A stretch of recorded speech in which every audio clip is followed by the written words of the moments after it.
गर्मी में 5 अनाथ बहनों का घास घर। निशा अपनी 4 छोटी बहन के साथ कचरेदान में सो रही थी, जहां मक्खियां भिनभिना रही थी और धूप की किरण उन 5 पर सीधे आ रही थी। तभी कूड़े से भरी गाड़ी भी आ जाती है। अरे ओ लड़कियों, चलो उठो उठो उठो उठो उठो उठो। अरे ये तो उठती ही नहीं है। पता नहीं इतनी गर्मी में इस गंदगी भरे कूड़े कचरे में कैसे सो गए हैं ये लोग। खैर मुझे क्या, मुझे अपना कचरा फेंक कर जाना है। गाड़ी वाला सारा कचरा खाली करके चला जाता है, जिसमें की गंदी बात से वह गरीब 5 बहनें उठ जाती हैं। दीदी कितनी गंदी बात आ रही है। कूड़े में मेरी तो फ्रॉक भी गंदू गंदू हो गई है। ये मुझको माँ ने दिलाई थी। फिर 5 साल की पूजा अपनी फ्रॉक को देख देख कर बहुत रोती है। उसके संग में 4 बहनें सोनी, करिश्मा, रवीना, निशा भी उदास हो जाती है, क्योंकि वह सबसे छोटी थी। रो मत पूजा, तुम्हारी दीदी है ना, मैं तुम्हें नई फ्रॉक दिला दूंगी। झूठ झूठ झूठ, तुम सिर्फ और सिर्फ झूठ बोलती हो दीदी। तुम हमारे लिए घर भी नहीं बना पा रही हो। देखो हमें कचरे में सोना पड़ता है, वो भी इतनी गर्मी में। नीनी भी नहीं आती है। पूजा अपनी नासमझी में अपनी बड़ी बहन को बहुत कोसती है।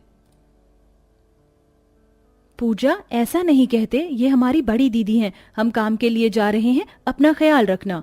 इधर तीनों छोटी बच्चियां कूड़ेदान में कचरा बीनती हैं और रवीना, निशा कड़ी धूप में काम ढूंढने आती हैं। दोनों के पैरों में चप्पल तक नहीं थी। ऐसे में धरती भी तवे के जितनी तप रही थी। माँ, दीदी, पैर जल रहे हैं। समझ सकती हूँ बहन, लेकिन पैसे भी तो नहीं हैं। दोनों एक जूस पानी की दुकान पर आती हैं। जयराम जी की भैया जी। अरे लड़कियों, खबरदार जो मेरे सामने हाथ फैलाना। हमारे सामने हाथ फैला भी मत देना। चलो भागो, 1 रुपया भी भीख नहीं दूंगा। नहीं नहीं भैया जी, आप गलत समझ रहे हैं। हम तो यहाँ काम मांगने आए हैं।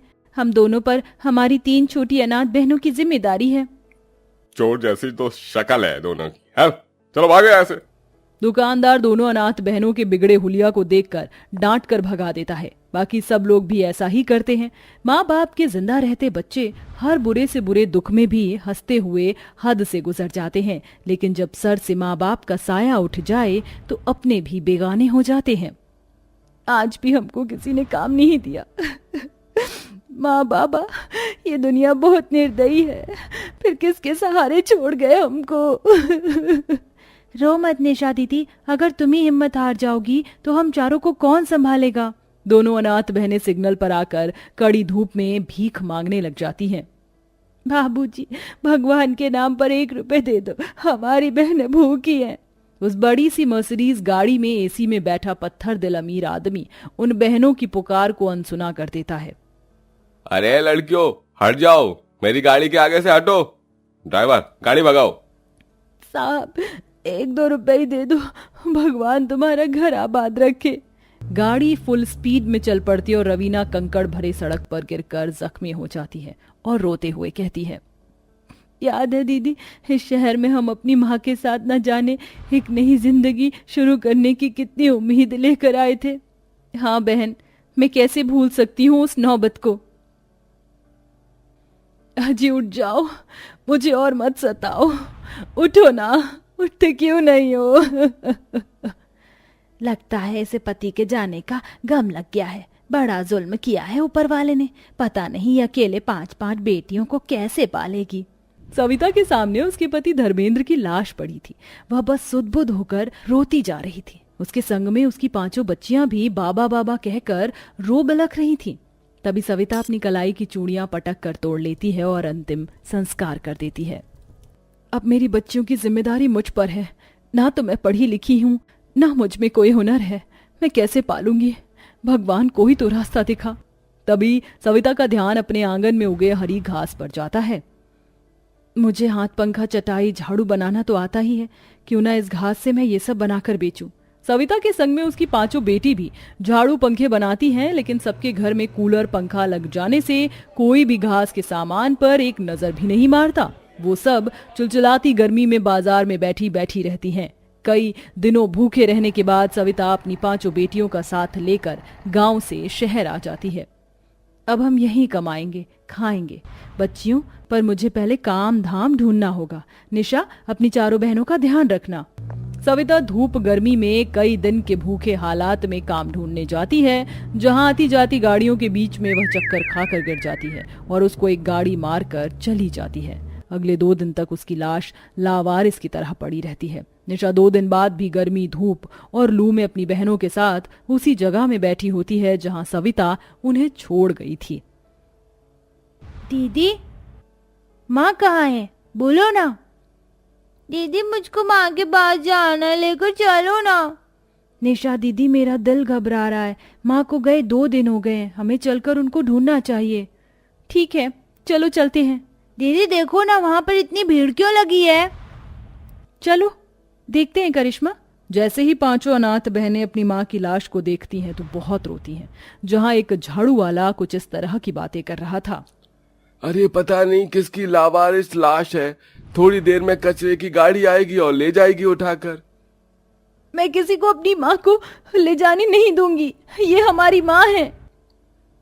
हाँ तो ले जाओ उठाकर, वरना कचरे की गाड़ी आएगी और भरकर ले जाएगी।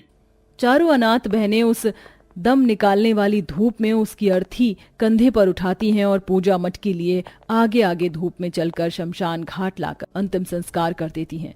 उस दिन से वह बेठिकाना कचरा दान में सोती हैं, पर क्या छोटी, आज तो हमको भीख भी नहीं मिला, अपनी बहनों का पेट कैसे भरवाएंगे? हम तो भूखे रह भी लें। तभी दोनों रास्ते से गुजरते हुए एक पार्क देखती हैं जिसमें माली घास काट कर फेंक रहे थे। दीदी देखो, कितनी हरी हरी ताजी घास है, और देखो इस माली ने तो इतने सुंदर फूल लगे पेड़ों को भी काट दिया है। इन्हें ले चलते हैं। पर इस घास का करें क्या रवीना? दीदी, गांव में फूस का घर बनता है और कितना लंबा चलता है, तो क्यों ना हम इस घास से अपना घर तैयार कर लें? ये भी तो टिकेगा। तुम ठीक कहती हो। दोनों बहनें घास बटोर कर सर पर उठा लेती हैं, जिसमें एक जादुई कीड़ा भी लिपटा हुआ था और घास में वो चला आता है। दीदी, आप इतनी घास क्यों लाई हैं? इससे हम अपने रहने का घर बनाएंगे, क्योंकि घास बहुत ठंडी होती है। सुनो, मेरी मदद करो। दीदी दीदी, इस घास में से तो आवाज आ रही है। ये तो एक कीड़ा है। निशा उसे हाथ पर उठाती है। तुम बोल सकते हो? हाँ, क्योंकि मैं जादुई भंवरा हूँ।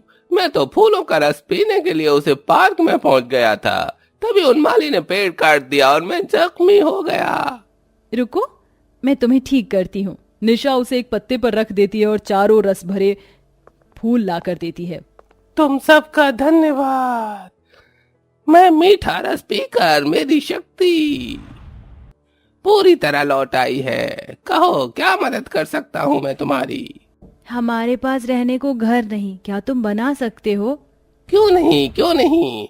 तू फूल में भंवरा, एक घास दिखा दे कमाल, जिससे बन जाए ये नाथ बैरों का सुंदर सा बसेरा। कीड़ा ये मंत्र गुनगुनाते हुए उस पूरी घास को जादुई बना देता है और पलक झपकते 5 अनाथ बहनें खुद को विशाल जादुई घास के घर में पाती हैं। अरे वाह, ये घास का घर कितना बड़ा और सुंदर है ना सोनी दीदी? हाँ पूजा, और इस घर में तो कितनी ठंडक भी है, गर्मी भी नहीं लग रही। देखो, इसकी तो दीवार भी हरी और दरवाजे भी। अच्छा, अब मैं चलता हूँ। तुम 5 का जो भी इच्छा हो इस घास घर से कह देना, ये पूरी कर देगा।